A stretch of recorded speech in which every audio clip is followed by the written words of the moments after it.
اس کے علاوہ بچوں کو یہ بھی ایشورنس ساتھ ساتھ دینی ہے کہ اور ان کا یہ مسکنسیپشن دور کرنی ہے کہ اس میں ہماری علیحدگی میں تمہارا کوئی قصور نہیں ہے، تم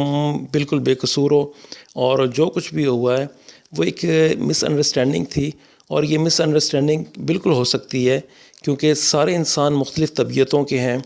مختلف نظریات کے ہیں، مختلف افکار کے ہیں،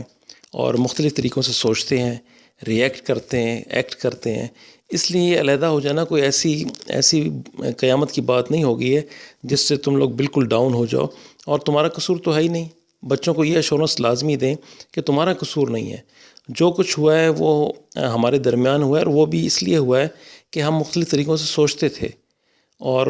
اس لیے اس میں تم پریشان نہ ہو۔ یہ ایشورنس بچوں کو یہ بھی لازمی دینی ہے۔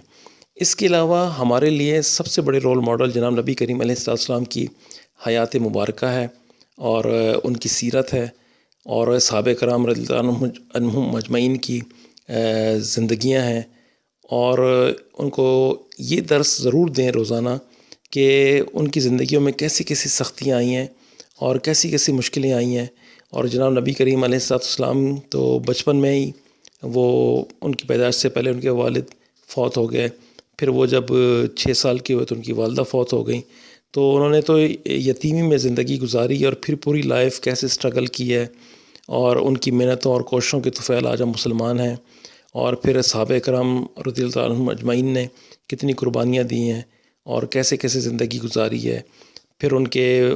والدین اکثر ان کے بچے وہ بچپن میں وہ چھوڑ کے نکلے ہیں جہاد کے لیے اور دین کی تبلیغ کے لیے، اور جب بچے بڑے ہو گئے تو تب وہ آئے ہیں، تو کتنا انہوں نے سفر کیا، کتنے پریشان ہوئے، کتنی جدائی برداشت کی۔ یہ سارے موٹیویشنل باتیں ہیں اور حقائق ہیں، ان کو بھی بیان کیا جائے،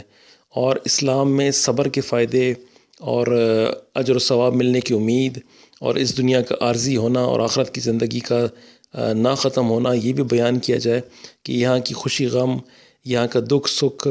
یہاں کی سب چیزیں عارضی ہیں، اور ہم نے ایک ابدی زندگی کی طرف جانا ہے۔ اس لیے یہاں پہ یہ واقعات، یہ حادثات ہوتے رہتے ہیں، تو اس میں پریشان ہونے کی بات نہیں ہے،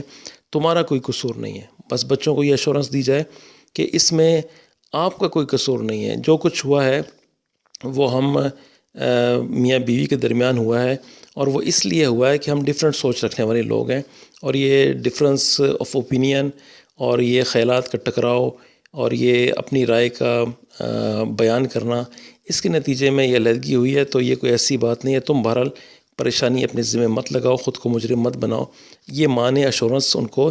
دیتے رہنا ہے تاکہ ان کی جو مسکنسیپشن ہے یہ دور ہو سکے، اور وہ فری ہو سکیں کہ بھئی ہمارا کوئی دوش نہیں ہے۔